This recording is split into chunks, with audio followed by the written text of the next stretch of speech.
Eh, Mtazamaji wangu na msikilizaji wangu jioni ya leo,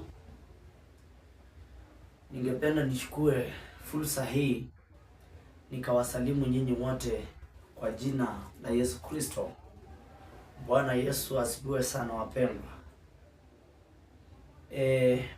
Tena ninawakaribisha katika kipindi hiki jioni ya leo, tukaweze kusemezana. Majina yangu naitwa Apostle Joshua Musyoki. Nimeokoka, Kristo ni Bwana, na ninampenda Mungu, maana yeye ndiye amenifikisha mahali hapa. Kama si yeye, sijui ningalikuwa wapi. Na jioni ya leo sitaki kuharibu muda, kwa sababu wakati umesonga sana na shughuli zimekuwa mingi, lakini lazima tusome neno, maana Mungu ameniita kulingana na andiko kutoka katika kitabu kile cha Marko 16:15. Akawaambia, Yesu Kristo akawaambia wanafunzi au watume, enendeni mkalihubiri neno langu kwa kila kiumbe nchi yote. Na kwa sababu hiyo ndio maana ninatumia mtandao kueneza injili mahali huko upikiwe na injili. Mafans wangu wa TikTok, Mungu awabariki sana, na wa YouTube na FB, Mungu awabariki sana kwa sababu ya kujiunga nami. Na jioni ya leo ningependa tukaweze kusoma neno kutoka katika kitabu kile cha Yeremia mstari wake wa 29 na mlango wa 11 mpaka 13. Na nitakapokuwa ninasoma hilo neno, kichwa cha neno ni kwamba nataka kuongea mipango ya Mungu katika maisha ya mwanadamu. Mipango ya Mungu katika maisha ya mwanadamu. Maana Mungu alipoumba mwanadamu, Mungu alipoumba mtu, alimuumba kwa kusudi njema. Hata ukisoma kutoka Genesis chapter 1, Mungu akiumba hata Adamu na mke wake Eve, aliwaumba akiwa na mipango mema katika maisha yao. Hakuwaumba akiwa na mipango mbaya. Lakini kuna mtu mwingine au kitu kingine inaitwa shetani, ndio huwa inaleta utofauti, kuondoa ile mipango ya Mungu mema, kuiweka kando na kuiweka mipango ingine mbaya katika maisha ya mwanadamu. Na ndio nataka jioni ya leo tukaweze kuangalia katika kitabu kile cha Yeremia mstari wa Yeremia 29 na mlango wake wa 11 mpaka 13. Inasema, maana nayajua mawazo ninayowazia ninyi, asema Bwana, ni mawazo ya amani, wala si ya mabaya, kuwapa ninyi tumaini siku zenu za mwisho. Bwana Yesu asifiwe sana. Huyu ni Mungu alikuwa anaongea na Yeremia. Na alikuwa anaongea na Yeremia. Ukisoma kutoka Yeremia chapter 1 ukiendelea mpaka 10, utaona kuitwa na kuteua kwa Yeremia. Kwa hivyo Mungu hakuwa anaongea hii maneno na Yeremia ikuwe hivyo. Alikuwa ni ujumbe anatuma Yeremia aende aambie watu ya kwamba Mungu akasema, maana nayajua mawazo ninayowazia ninyi, asema Bwana, ni mawazo ya amani, wala si ya mabaya. Mungu mali uko mtu wa Mungu, Mungu anakuwasianga mawazo mazuri. Mungu anakuwasianga mawazo ya kukupa amani. Lakini kuna kitu kingine, shetani akisha ingia katika mawazo yako, anaanza kukuambia ya kwamba Mungu anakuasha, Mungu amekuasha, Mungu hayuko karibu na wewe.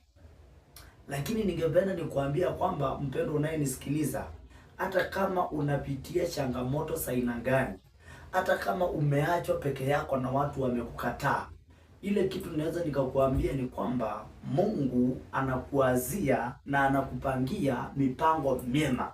Mungu anakupangia mipango ya kukupa amani. Hata kama usiku wa leo au masaa kama hiyo unaonisikiliza, maana sijui utapatana na hii video saa ngapi. Utakaposikiza ujumbe huu, haijalishi ile hali unaopitia, lakini ile kitu naweza kukuambia mtu wa Mungu ni kana kwamba hakuna siku Mungu atakuazia mabaya. Hakuna siku Mungu atakuazia mambo mabaya. Mungu kila siku na kila saa huwa anakuazia mambo mazuri. Huwa anakuazia na kukupangia mambo yaliyo mema. Maana ni yeye anasema na Yeremia, ati maana nayajua mawazo ninayowazia ninyi, asema Bwana, ni mawazo ya amani wala si mabaya. Bwana Yesu asifiwe sana. Kwa hivyo ukiona mtu yeyote anainuka kukuambia ati Mungu amepanga kukuangamiza, hiyo ujumbe si ya Mungu. Mipango Mungu anaopanga juu ya mwanadamu ni mipango ya kumuinua na kumfanikisha. And then ukisoma 12 inasema, nanyi mtaniita, mtakwenda na kuniomba, nami nitawasikia, nitawasikiliza. Bwana Yesu asifiwe sana.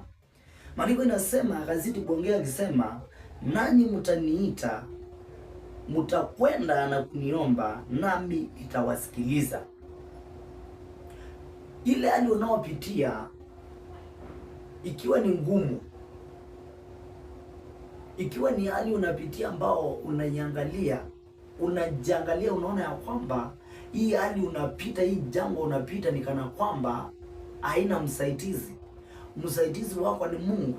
Maana anasema, nanyi mtaniita, mtakwenda na kuniomba, nami nitawasikiliza. Kwa hivyo wakati unapita katika hali ngumu, suluhu ni kuenda katika magoti na kumuomba Mungu. Unapomuomba, maandiko inasema ati mkiniomba na muniite, nitawasikiliza. Kwa hivyo masikio ya Mungu iko tayari kukusikiliza wewe mtu wa Mungu utakayemuomba. Ukienda katika magoti na umuombe Mungu, atakusikia.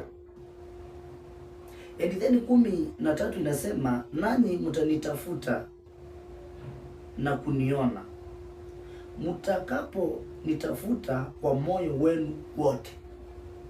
Ati maandiko inasema, nanyi mtanitafuta na kuniona, mtakapo nitafuta kwa moyo wenu wote. Ile hali unaopitia mpendwa, ile kitu inahitajika ni kumtafuta Mungu. Maandiko inasema ya kwamba mtafute Mungu maadamu apatikanapo. Utakapopitia katika hali ngumu, solution si kuacha Mungu. Solution ni kuenda kumtafuta na kumwomba. Maandiko inasema, maana ni Mungu alikuwa anaongea na Yeremia. Anasema ya kwamba nanyi mtanitafuta na kuniona, mtakapo nitafuta kwa moyo wenu wote. Ile kitu watu wanakosea ni kumtafuta Mungu wakiwa na shaka. Utakapoondoa shaka na ujue ya kwamba Mungu utakapomtafuta utamuona, uondoe shaka kwanza. Acha kusema ya kwamba nina doubt, nina jichuku. Wewe utakapopitia hali ngumu, enda mbele za Mungu ukamtafute na ukamuombe. Maandiko inasema, mtakaponitafuta kwa moyo wenu, kwa moyo. Mtafute Mungu kutoka kwa moyo na utamuona. Hizo shida zako zote, tafuta Mungu. Mwambie Mungu, ninapitia hii, kwa nini? Muulize Mungu, mbona ninapitia hii? Maana ni anasema ya kwamba, nanyi mtanitafuta na kuniona, mtakaponitafuta kwa moyo wenu wote, mtaniona. Mtafute Mungu mpendwa, unayenisikiliza. Katika hali hii unaopitia, mtafute Mungu. And then 14 inasema, nami nitaonekana kwenu, asema Bwana. Ati ukisha mtafuta, ataonekana kwako. Bwana Yesu asifiwe sana. Maandiko inasema ile kitu Mungu anahitaji ni kumtafuta, si kitu kingine. Kumtafuta kwa moyo. Ukipitia katika hali ngumu, ingia katika maombi, mtafute Mungu kwa moyo na utamuona. Hiyo shida yote umepitia, dawa ni kumtafuta Mungu. Hivyo watu wanakushukia, dawa ni kumtafuta Mungu. Maana kuna maandiko ingine iko pale, tukimaliza Ayubu 20:15 tukimaliza, inasema ya kwamba amemeza mali naye atayatapika tena, Mungu atayatoa tumboni mwake. Bwana Yesu asifiwe sana. Ati maandiko inasema amemeza mali naye atayatapika tena, Mungu atayatoa tumboni. Praise God. Chochote kilichomezwa na yule muovu, chochote kilichomezwa, kilichowekwa katika nyungu ya uganga na ushawi na ushirikina, ukija mtafuta Mungu, maandiko inasema ya kwamba yule amemeza mali yako naye ataitapika tena, Mungu atayatoa tumboni mwake. Kilichopotea, solution ni kutafuta Mungu. Solution ni kumuita Mungu, naye atakitoa tumboni. Hata kama kilimezwa na nani, hata kama ilikaliwa na nani, huenda maono yako, mafanikio yako, nyota yako ilikaliwa. Ukisha muita Mungu personal, Mungu atashuka na itairejesha. Bwana Yesu asifiwe sana. Maana ile kitu inafanya watu wengi wahangaike na wang'ang'ane. Wakati shida inakuja, wakati dhuluba inakuja na mawimbi mingi, badala umtafute Mungu, unaanza kuwatafuta wanadamu. Unaweza ukamtafuta mtu ukamwambia shida zako, badala akusaidie, aeneze hizo shida kila mahali, hata aweke katika mtandao.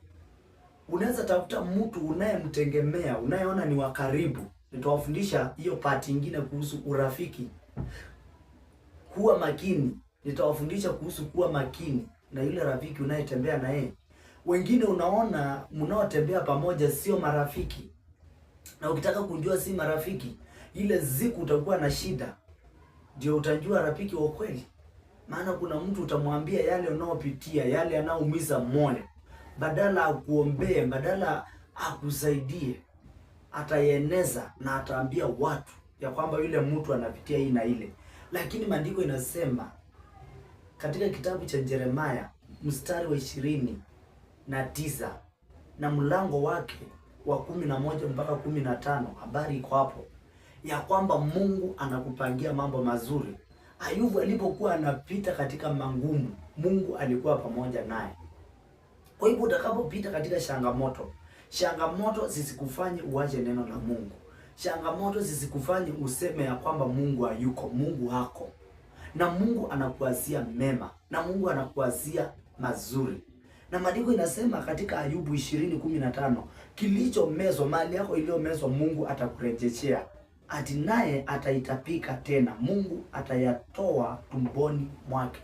Ninatangaza usiku wa leo, kilichomezwa chako, kilichomezwa na yule mwovu, kitapikwa usiku ya leo, urejeshewe. Maono yako yaliyomezwa leo urejeshewe katika jina la Yesu.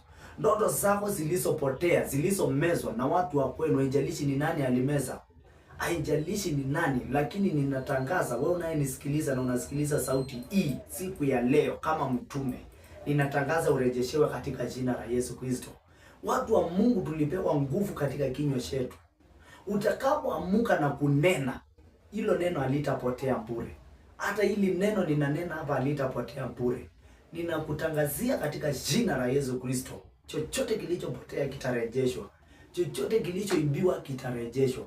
Chochote kilichomezwa kitatapikwa na urejeshewa katika jina la Yesu Kristo. Maono yako yaliyomezwa itarejeshwa. Unduma iliyomezwa itarejeshwa.